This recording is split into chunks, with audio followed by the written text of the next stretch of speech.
Let's hear what our You know what's Bill Burr had to say about What does the. Billy have to say? annoying me about this kid who killed this CEO is none of these news programs are talking about the incredible lack of empathy from the general public about this because of how these insurance companies treat people Yes, sir. when they are at their most vulnerable after we've all given them our money every fucking month and now we finally need you and all you do is That beep deny us. did not work. I love that. Yeah, when they just like the beep comes delayed. Yeah. And then these pussies and all of these things are taking the pictures of their CEOs off their websites. You know, I got to be honest with you, okay? I love that fucking CEOs are fucking afraid right now. You should be. Amen. By and large, you're all a bunch of selfish, greedy fucking pieces of shit. And a lot of you are mass murderers. Yes, dude. You just don't pull the trigger. Dude, he is such Billy. a beautiful way with fucking words, dude. He's fucking I love on that him. one. I love him That's so awesome. much.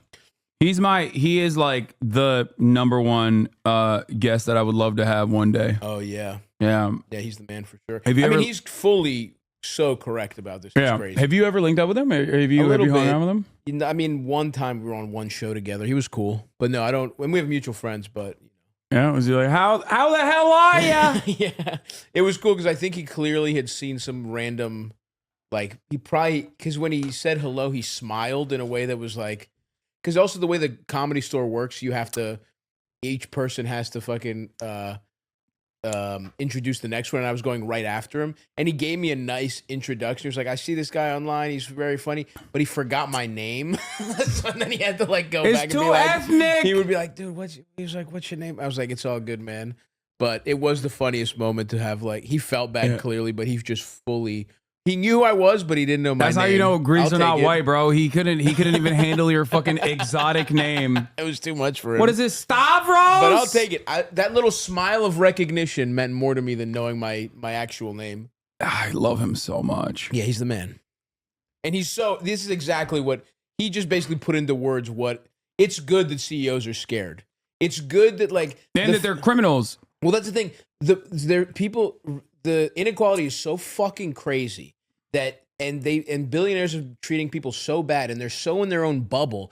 They don't understand how much people hate them, and it's good that they have a tangible. I mean, there's no better proof than like, oh, someone was willing to kill us, and people weren't that sad. About People were it. fucking ecstatic. In fact, people were pumped. It's good that they at least understand how people feel about them, and that you can try and make as much money as you fucking want. You can put, you can put the value of human life lower than a fucking dollar, but eventually you become this level of fucking villain, and you're not in your own circles. Everybody sucks your cock, but most people don't feel that way. We'll do the Chuckle Sandwich episode that came out later after Stavvy is gone. But yeah, shout out to Billy Boy. That's why it looks clean. That's why these people look, oh my God, he was just, walking into a hotel. It's like, okay, but what was his job? What did he do? What was the results of it? It's great. Very succinct. And expertly put. I do really like Bill Burr for And you're a big talking- Bill Maher fan too. You tell me that privately all the time.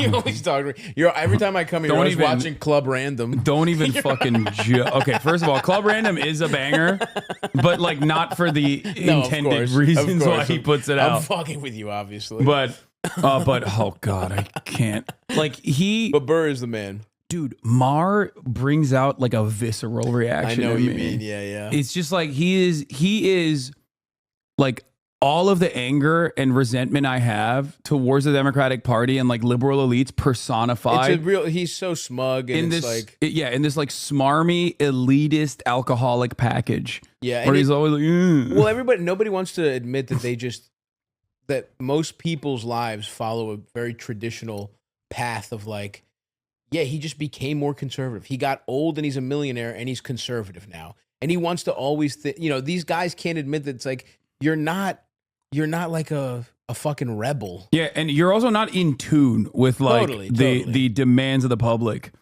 It's incredibly frustrating. Yeah, that's so hard. It's like just the fact, sometimes I think about that where it's like the last few years I just don't think about money anymore. And every other year of my life until, I'm 35 now. Basically in my 30s, I haven't had to think about money. And I'm not as in tune. At least I'm close to my family. And so I'm still like around that shit. But that bothers me in terms of being able to do stand up and being like funny in a way that's relatable. It's like, I don't have to deal with that shit anymore. What do you think it's like if you've been a fucking millionaire for 25 years? Dude, absolutely. Like, you don't know what life, you have to, I try to actively, I'm actively trying not to be out of touch, but if you're those guys who don't even think about that, you're going to be out of touch. I am a very stubborn piece of shit. Okay. I'm a fucking asshole. The first time, for years and years, even though I had the money for it, I refused to even get a fucking upgrade.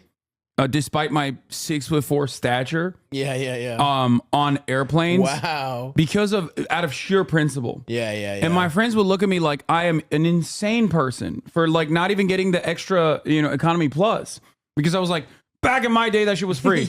You would ask the fucking nice person at the counter to be like, I'm a really tall guy, can I sit at the emergency seat? And they'd be like, sure, and then they fucking made it so that you have to pay for that. Now you have to pay for like choosing which regular aisle seat you get. It's fucking nuts. Yeah, and I was so frustrated with that I refused to pay for even that. And I would always like carry my big ass bag around because I would never pay for the checked baggage fee. I hated that. And I had this like massive fucking old ass bag that I got from like my hand-me-down from my grandparents. And the first time, and I've talked about this before, the first time I ever purchased a business class ticket, I realized like, oh shit, like they treat you. Oh, they treat you like a human being. Yeah. No, and look, I'm so fucking fat that of course, as soon as I could afford first class, I'm getting first class. But it's nice. But what it is you get the dignity of a human being. Yeah. It's not even like super luxury. It's just like, oh, we just are nice to you and you don't feel like you're fucking cattle. Yeah, the first time that I got it, I was like, oh my God, like this is how every single person should be treated. Yeah, absolutely. Except you have to pay 10x the price to get the normal human interaction. Yeah. And that was my moment where I was like, fuck, if I like this is a change in my experience, and I feel like I feel like that was like a very clear indication that like I am now, like if I take this for granted, and if I don't if I don't have this like lived experience, I'm gonna, if I don't check myself, I'm gonna get out of touch. Totally. Like that was definitely something that No, you can't complain about anything in first class. Like I'm like, this fucking, if I had to go back fat as shit in the middle seat, I mean, I do sometimes still fly because I just fly to weird places, but it's truly just being fat as hell. I actually prefer, dude, if I could pay to just have the aisle, I would pay for 2 seats because I like to be able to, it's more of a horizontal issue for me. But they don't even like, they don't make it so that you can like open the fucking seats up so you can like actually sprawl out either. True. It's just like you're slammed in there. But yeah, it's just it is the no, you can, but I don't think you can like take the partition out. You know what I mean? Or I mean, I guess in some planes you could. You know what? Actually, I bought it one time, but they make you do it so human. There's no way to do it on an app. You have to call someone and be like, "Look, this is my favorite type of fucking dumbass." The millionaires are complaining. We're not complaining, you fucking idiot. We're not complaining. It's awesome. We're cognizant. Yeah, we're also cognizant of our like changing finances and how that it is a meta conversation about how that like changes your mentality. Yeah, it's something that you consistently have to fight back against to ensure that you're not like out of touch. Yeah, I'm not trying to be out of touch. And also, fuck you, Jones Cola. You could eat my ass cheeks. But the way they make you get the extra seat is you basically have to call the guy and be like, yeah, so I'm so fucking fat, I need 2 seats. Like they make you sort of like, and they're like, oh, is there some reason? And it's like, yeah, I'm very fat. And it's like, they make you say that to a guy, and the guy, I could feel the guy chuckle when I told him. Well, I mean, the likelihood that they're also fat is high. True, that's true. So they probably get it.